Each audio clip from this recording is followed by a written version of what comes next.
परब्रह्माय नमः डॉक्टर। परब्रह्माय नमः। डॉक्टर हमारे पास बहुत सारे फ़ोन कॉल्स आ रहे हैं जिसमें हमसे लोग ये जानना चाह रहे हैं गेस्ट कि हम पंचकर्मा में किस किस चीज़ का उपचार कर सकते हैं, या ये कह दो कि साधारणतः एक बात ये हो गई कि पंचकर्मा किस किस चीज़ के लिए किया जा सकता है, किस किस रोग में किया जा सकता है। ठीक है, इसके लिए तो मैं अच्छे से बोल सकता हूँ। बिल्कुल बिल्कुल, हाँ बताइए मेरे को। कोई भी जैसे कि जो खाली बीमारियां तो बोल सकते हो, हाँ तो जी। उसमें से मुझे नहीं लगता है कि आपको उतना पता चल जाएगा। बीमारियां तो बिल्कुल मैं बोलेगा ही, मगर इसका सिस्टम थोड़ा सा अलग है। अच्छा, सिस्टम भी बताइए। सिस्टम इसमें ऐसा होता है कि हमारा जो नाड़ी परीक्षा से, हमारा ऑथेंटिक टेक्निक है नाड़ी परीक्षा, और ये हम ये मानते हैं कि हर एक इंसान एक दूसरे से अलग है। बिल्कुल। ठीक है, तो हम इसमें सबसे पहले नाड़ी परीक्षा करके इसका दोषा का स्थानम, जैसे कि वादम पित्तम कफम, ये त्रिदोषम होता है। त्रिदोषम का। और शरीर में सप्त धातु भी है। ये सब चीज का स्थानम और कौन सा दोषा किस चीज में विसिएटेड है, वो सब कुछ देखकर हम पहले हमारा तरफ से एक डायग्नोसिस बना देते हैं। बिल्कुल। जैसे अभी नॉर्मली जो कमर का दर्द में ये, अच्छा, कमर के दर्द के लिए भी पंचकर्मा है? हाँ, तो शायद आपने दिए भी 2-3 लोगों को। हाँ, दिया भी है। कमर का दर्द में तो बहुत सारी चीज आता है, जैसे कि अगर हम जैसे कि स्टीनोसिस कंडीशन है, डिस्क का बल्जिंग है, प्रोट्रूशन है, जिस जगह पे जो सर्जरी भी मना किया जाता है, वो चीज में भी पंचकर्मा के हिसाब से हम कर सकते हैं। सर्जरी जहाँ मतलब जहाँ सर्जरी नहीं हो सकती वहाँ पंचकर्मा हो सकता है? पंचकर्मा हो सकता है। और वो कितने % इफेक्टिव होता है डॉक्टर? वो ऐसा तो हम नहीं बोल सकते, वो पर्सन टू पर्सन डिफरेंट रहेगा। तो नाड़ी परीक्षा और पेशेंट का एज और कंडीशन क्या है, कितना साल पुराना प्रॉब्लम है, वो सब कुछ देखभाल करके, ऐसे कि इसलिए जनरलाइज करके बोलने से इसमें क्योंकि आयुर्वेद का सिस्टम ही वैसा बना हुआ है। अच्छा, तो फिर भी जैसे अगर हम साधारण आदमी के तरीके से बात करें तो हम क्या क्या बता सकते हैं कि आपको ये बीमारी है तो आप आ सकते हैं हमारे पास? हाँ, बिल्कुल। वो जैसे आपने हमें बैक पेन तो बता दिया। बैक पेन तो बता। बैक पेन किसी भी तरीके का, जो लोअर, मिडल या अपर, कैसे मतलब? हाँ, मतलब बैक पेन में ये तो वर्टिब्रा है, तो ये एक सिंगल बोन नहीं होता है। सिंगल बोन नहीं होता है, पीसेस है। इसमें वो बहुत वाइटल पार्ट जैसे स्पाइनल कॉर्ड भी है। तो उसके एक ग्रुप को अलग अलग नाम दिया गया है, जैसे कि ऊपर में सर्वाइकल वर्टिब्रा, सबसे नीचे लंबर वर्टिब्रा। तो इधर ये दोनों एरिया में ज्यादा प्रॉब्लम हो जाता है कि क्योंकि सर्वाइकल और लंबर में ये देखने में ज्यादा है।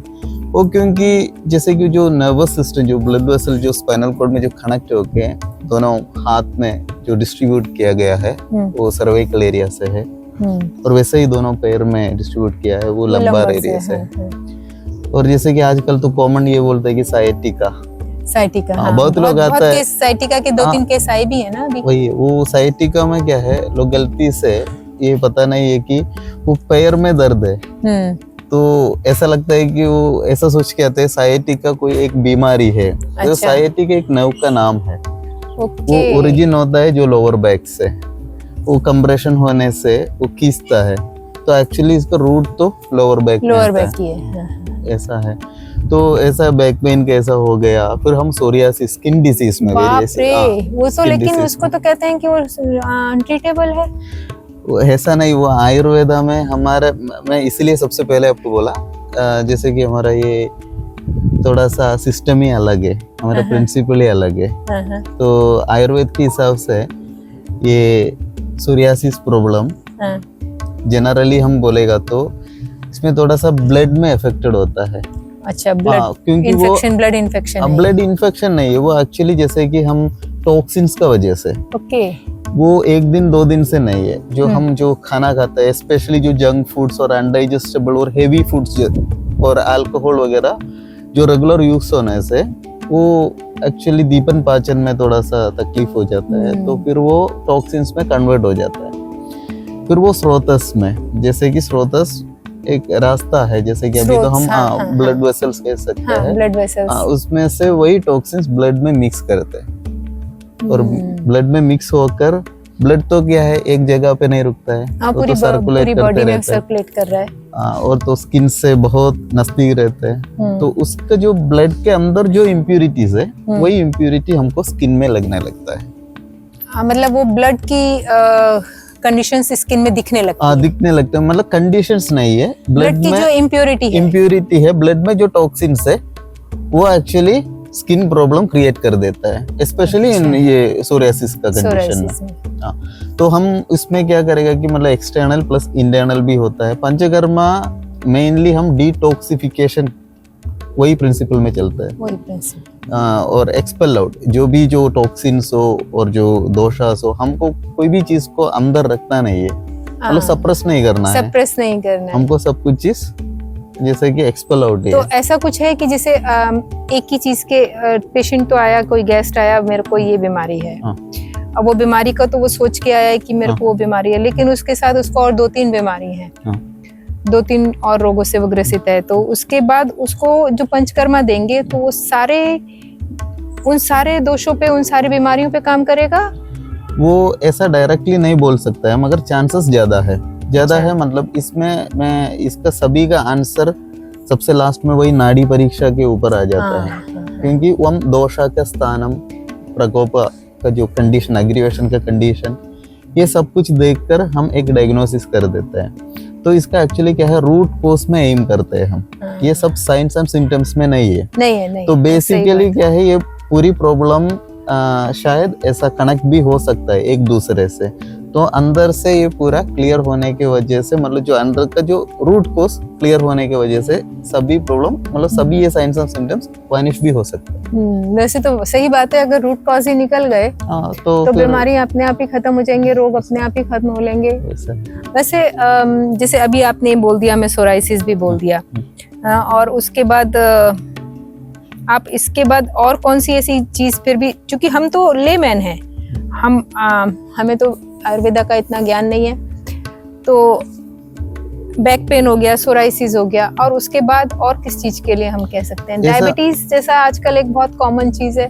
हाँ, डायबिटीज एक्चुअली हम रिवर्स करने का कोशिश कर सकते हैं। इसके रिगार्डिंग जैसे कि बहुत सारे जो स्टडीज, रिसर्च वगैरह पब्लिश भी हो रहे हैं आजकल, तो आयुर्वेद में इसमें जो बेसिकली ये डायबिटीज का जो प्रॉब्लम होता है ना, उसमें जो डाइजेस्टिव हेल्थ, जो अब्सॉर्प्शन पावर बहुत कम रहता है, डाइजेस्टिव हेल्थ भी बहुत उसकी वजह से शुरू होता है। उसके वजह से, क्योंकि अगर जैसे देखो हमारा जो खाने में, स्पेशली हम जो कार्बोहाइड्रेट वगैरह जो खाने में से जो हमको जो प्रोड्यूस होता है, वो तो अब्सॉर्प्शन ही नहीं होएगा, तो फिर वो दिखेगा ही ना, सेल्स में जो अब्सॉर्प्शन नहीं होगा तो वो कंडीशन में तो वो दिख ही जाता है। तो हम क्या करते हैं कि सबसे पहले ये डाइजेशन और वो बेसिक सिस्टम को, जैसे कि जो इसका जो फाउंडेशन को स्टेबल कर देते हैं अंदर से, और मतलब जबरदस्ती और ये पैनक्रियास को कुछ प्रेशर देके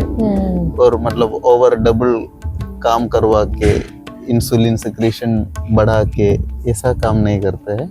तो इसका जो बेसिक चीजों में, और वैसे भी आयुर्वेदिक दवा ऐसा साइड इफेक्ट आपको नहीं करेगा कि ये अंदर चले जाके फिर कुछ दूसरी बीमारियों में ये कन्वर्ट नहीं करेगा, कन्वर्ट नहीं करेगा, दूसरा दवा अनरेस्ट करेगा। पर तो डॉक्टर, ये बात तो समझ में आई कि ये किसी और चीज में कन्वर्ट नहीं करेगा, किसी और रोग में कन्वर्ट नहीं करेगा आयुर्वेदा।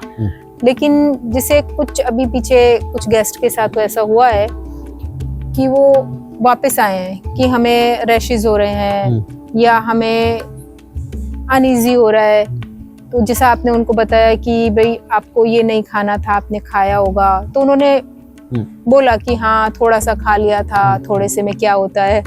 तो क्या आयुर्वेदा में इतना स्ट्रिक्ट परहेज है?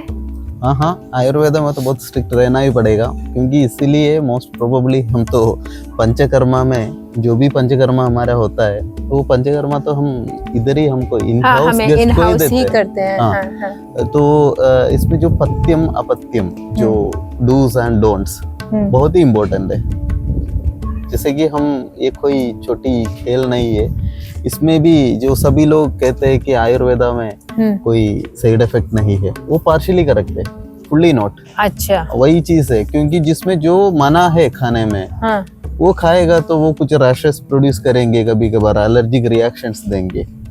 मैंने जो पहले आपको बोला, ये दवा अंदर जाके दूसरा कोई बीमारी में वो कन्वर्ट नहीं करेगा, मगर इसमें जो पत्तियास आपको बोला गया जगह वो अगर आप फॉलो नहीं करेगा तो फिर उसमें आपको दिक्कत आ ही जाएगा। वो तो क्या है, सबसे ज्यादा टाइम के लिए नहीं है, ये तो शॉर्ट टाइम पीरियड के लिए है, क्योंकि ये जो दवाई है या जो ट्रीटमेंट है ये हमेशा हमारे साथ में लेके चलने का नहीं है। अच्छा। और ऐसा भी है कि जैसे कि आयुर्वेदा में बहुत ज्यादा लंबा ट्रीटमेंट चलता है। ऐसा लोग सोचते हैं। हाँ, वो ऐसा सोचते हैं, मगर वो भी ऐसा नहीं है कि अगर मैक्सिमम 14 डेज तक आपने कुछ आयुर्वेदिक दवा लिया, सिर्फ 14 दिन नहीं, 14 दिन का क्या है, वो पूरा कंप्लीट या क्लियर हो जाएगा, क्योर हो जाएगा, वैसा मैंने नहीं बोला है। अच्छा। हाँ, वो एक्चुअली 14 डेज तक अगर आपने दवा लिया फिर भी अगर आपको कुछ भी चेंजेस नहीं लग रहे तो फिर वो ट्रीटमेंट गलत है, मतलब डायग्नोसिस गलत। हाँ, डायग्नोसिस गलत है,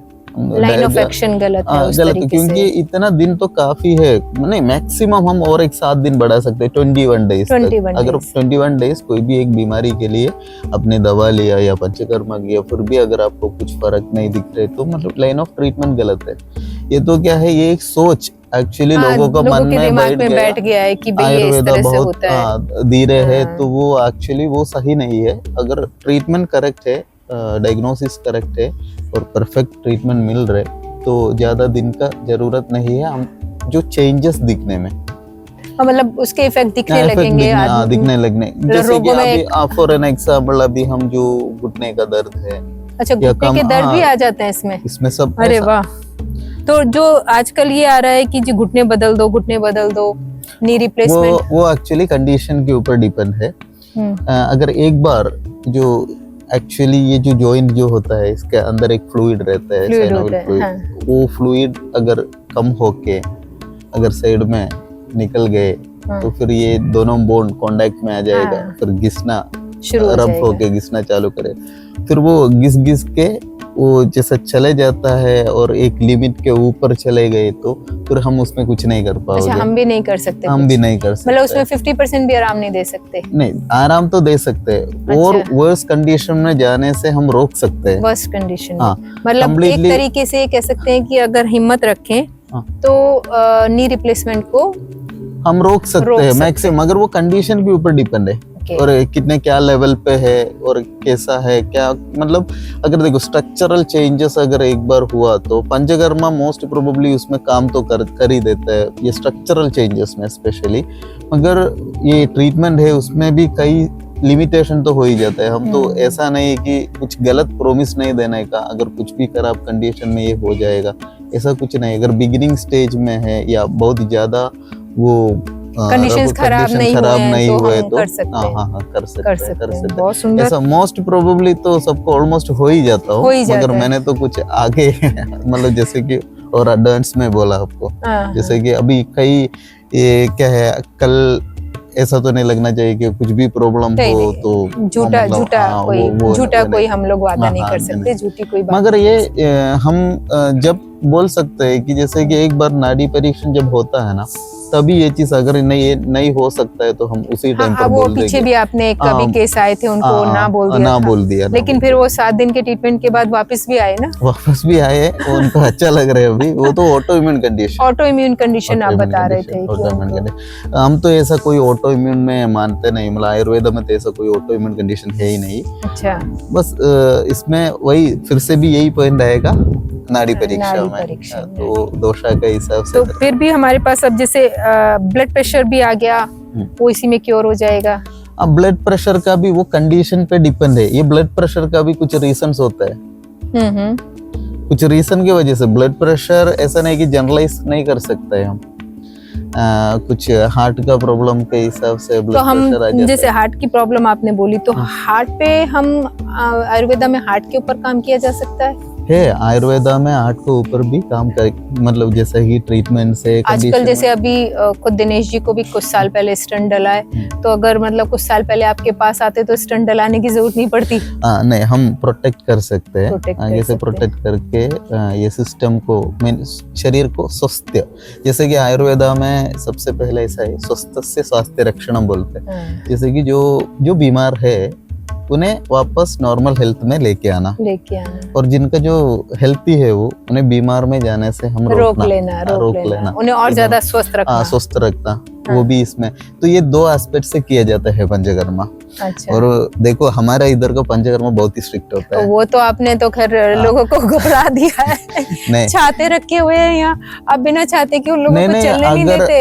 देखो वो बिना छाते के 5 मिनट भी ये सनलाइट में चले गए तो वो इफेक्ट, वो तुरंत ही बीमार भी हो, मतलब जैसे बीमार हो जाते हैं, मतलब उनको तुरंत वीकनेस आ जाता है। हाँ, अभी पीछे हुआ था ना, वो एक 2 पेशेंट के साथ हुआ। 2 पेशेंट के साथ हुआ, क्योंकि फिर वो रात में उन्होंने वॉक कर लिया बिना खुद से डरे। देखो इसमें कई सारे चीज हमें पंचकर्मा में देखना पड़ता है कि जैसे इस पे जो कंस्ट्रक्शन, जो पंचकर्मा थेरेपी रूम का जो कंस्ट्रक्शन में ये जो हवा एक साइड में अंदर घुस के उसको ऑपोजिट साइड से बाहर नहीं जाना है।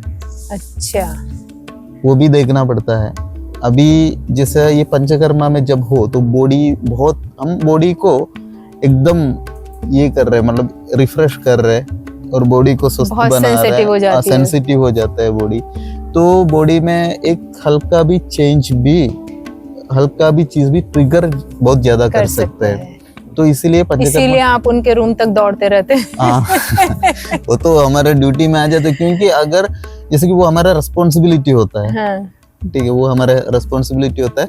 और जैसे अभी ये डायरेक्ट सनलाइट से, डायरेक्ट विंड से, डायरेक्ट बारिश था, अभी तो वैसा बारिश का मौसम तो है नहीं, लेकिन आपने ठंड से भी ठंड से वो पूरा कवर करके, क्योंकि अभी तो ये क्लाइमेट भी ऐसा, थोड़ा ठंड तो सुबह और शाम का टाइम में तो पड़ता ही है। और जिस लोग इसको बहुत लाइटली लेते हो उनको ये प्रॉब्लम हो जाता है। जो हमें स्ट्रिक्टली फॉलो करते हैं तो उन्हें कुछ दिक्कत नहीं होगा इसमें। और जैसे कि सब कुछ तो अगर आपको एक प्रॉब्लम है, वो प्रॉब्लम से आप आए तो फिर आपका ये रिव्यू के ऊपर है। जैसे कि अगर आपको 7 दिवस में या 14 दिन में वो पूरा आराम हो जाता है, 8 दिन में या 15 दिन में या 21 दिन या महीना भी आपने किसी को बोला था, वो कंडीशन के ऊपर है। इसलिए ये बोलता है कि ये कस्टमाइजेशन है इसका।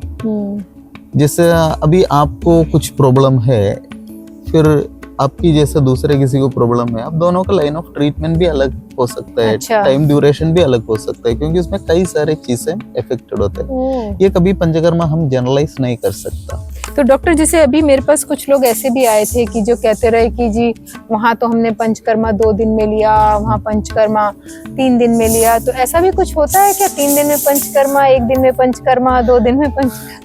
वो ऐसा होता है नहीं होता है वो तो मुझे नहीं पता, मगर मैं तो अच्छा, ऐसा कोई ट्रीटमेंट नहीं होता? नहीं, ऐसा नहीं है। वो तो मैं तो ये मानता नहीं हूँ, क्योंकि पंचकर्मा कोई भी एक छोटी सी चीज नहीं होता है।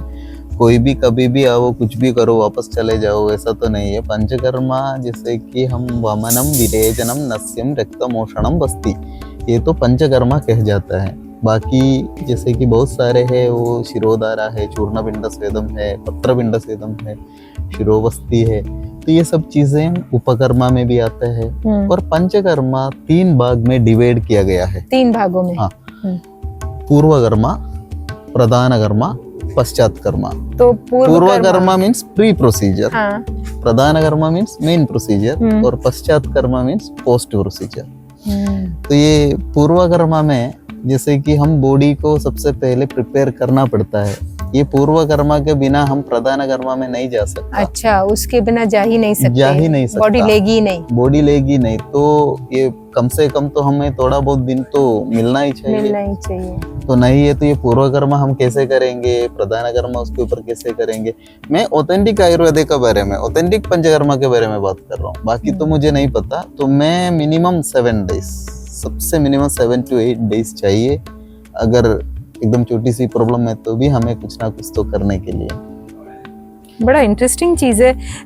वैसे हम लोगों का इतना ऐसे क्यों हो गया? अगर हमारे यहाँ इतना सब कुछ आयुर्वेद में है तो हमें लगता है कि हमें और ज्यादा लोगों तक अवेयरनेस पहुंचानी चाहिए हाँ कि आयुर्वेदा में एक से एक बीमारी का इलाज है। जब सोराइसिस जैसी बीमारी का, डायबिटीज, घुटने, बैक पेन, और आपने साइटिका बोल दिया, हाँ, और कितनी चीजों के लिए।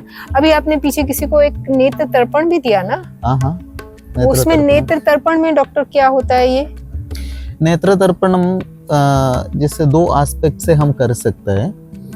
जैसे कि एक तो प्रोटेक्टिव मेजर से भी कर सकता हूँ, और दूसरा जिन्हें कुछ प्रॉब्लम है वो भी क्या है कि जनरलाइज करके ऐसा ये प्रॉब्लम के लिए ऐसा नहीं कहा जाता है, मगर इसमें भी मेडिसिन के ऊपर भी डिपेंड रहता अच्छा, है। डिफरेंट मेडिसिन हो सकती है। डिफरेंट मेडिसिन इसमें हो जाता है। नेत्र तर्पण में भी अलग अलग मेडिसिन होता है, वो एक ही मेडिसिन से करना है ऐसा कुछ नहीं है। और जैसे कि ये डायबिटिक रेटिनोपैथी कंडीशन में ये बहुत बेनिफिट है। अच्छा, जैसे हम लोग बच्चे लोगों को आजकल इतनी जल्दी चश्मा आ जाता है या कुछ है, तो उसमें भी बेनिफिट कर सकता है? क्यों नहीं कर सकता है, कर सकता है। आजकल तो किसी के पास टाइम ही नहीं है ये सब कुछ चीज निकालने के लिए, वही एक प्रॉब्लम है। बाकी तो अभी वही नेत्र तर्पण के बारे में आपने पूछा, उन्हीं को वही डायबिटीज की वजह से आंखों में थोड़ा कमजोरी हुए थे, अभी वही सेशन में काफी सारे इम्प्रूवमेंट आ गए। हाँ, वो बता रहे थे मुझे, तो बात हुई थी उनसे मेरी। तो और क्या क्या बीमारी रह गई अभी हम लोग? बीमारियां तो जैसे देखो ऑलमोस्ट सब कुछ चीज में हम ये जैसे कि इसके अलावा भी कुछ जो गायनेक रिलेटेड जो प्रॉब्लम्स होते हैं, जो पीसीओडी, अच्छा, इसमें भी है?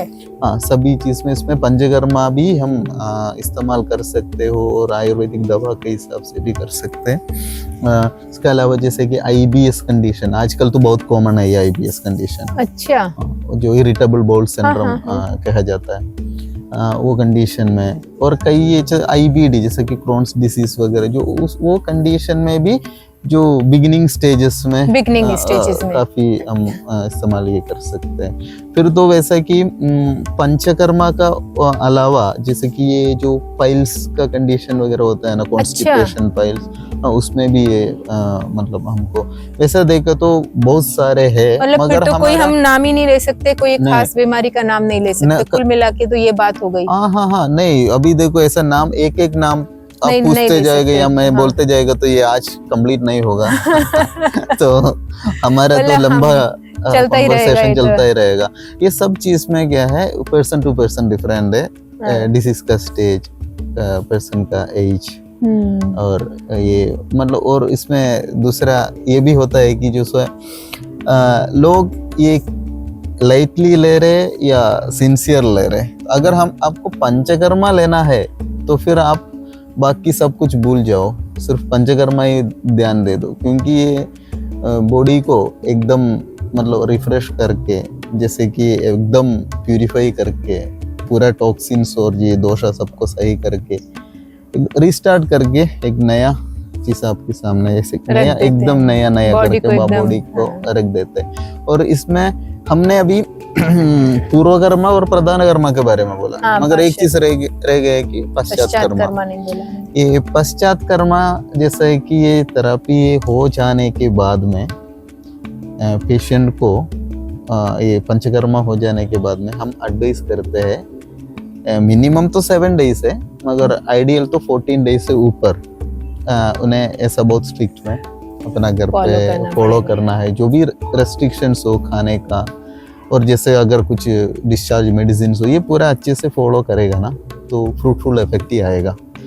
और इसमें आयुर्वेदा पंचकर्मा चिकित्सा में हम चतुर्स्तंभम बोलते हैं। चतुर्स्तंभम एक्चुअली संस्कृत वर्ड है, 4 पिलर्स ऑफ आयुर्वेदा। हाँ, उसमें वैद्यन, औषधम, परिचारकन, रोगी।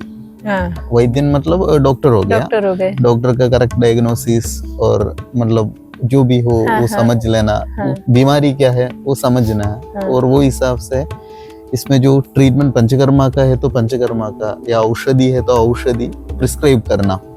और जो मेडिसिन क्वालिटी मतलब औषधा में तो मेडिसिन ही आ गया, तो हमारे इधर तो मोस्ट प्रोबेबली हम कोटेकल आयुर्वेदिक शाला का मेडिसिन इस्तेमाल करते हैं। आपने वो कोटेकल ही रखा हुआ है पूरा।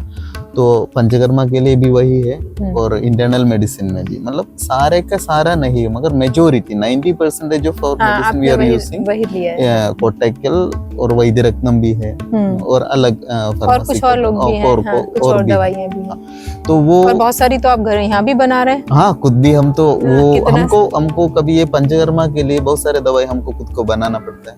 अभी आपने पीछे किसी को डायबिटीज के लिए भी कुछ दिया था ना, उनका वो रिवर्स होना शुरू हो गया है। हाँ, शुरू हो गया, वही तो मैंने उसी पे बात कर रहा हूँ। तो हम एक एक पर्सन को और उनको तो पंचकर्मा भी नहीं दिया आपने, कुछ और ही दिया था, उसी से इम्प्रूवमेंट आ गया। इम्प्रूवमेंट है।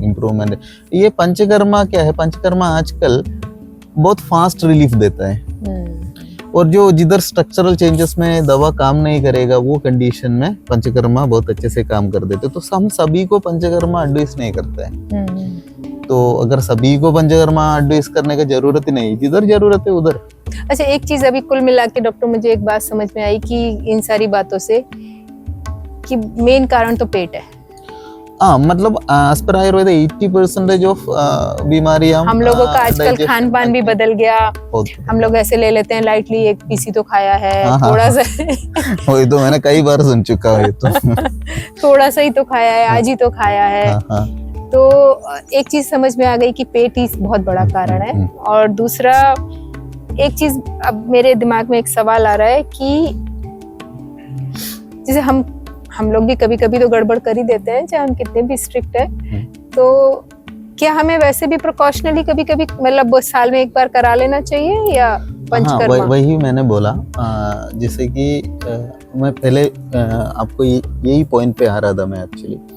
दो एस्पेक्ट से, जैसे कि स्वस्थस्य स्वास्थ्य रक्षणम, जो बीमार है उनका बीमारी से उन्हें नॉर्मल लाइफ में लाना, जो हेल्थी है वो हेल्थी इंडिविजुअल को बीमार में जाने नहीं देना, रोकना।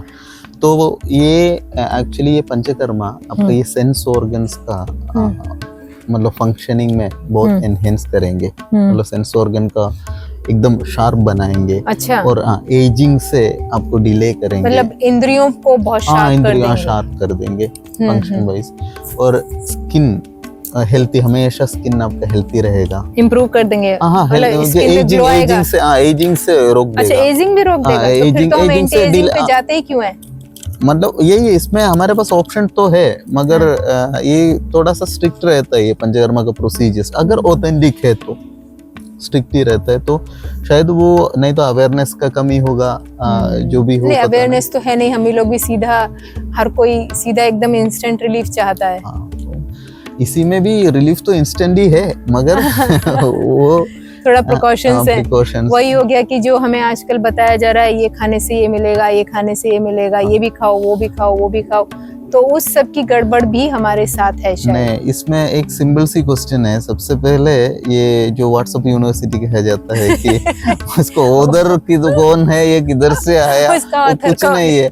आपके पास कुछ आए तो आपने पढ़ा तो आप दूसरे को शेयर कर दी और खाना शुरू कर दिया। हमें तो ये नहीं पता ये किसने लिखा है, इसमें तो किसी का सिग्नेचर है या क्या है। वो आजकल तो बहुत पैसा दिखता है। ठीक है, तो वो एक प्रॉब्लम हो गया।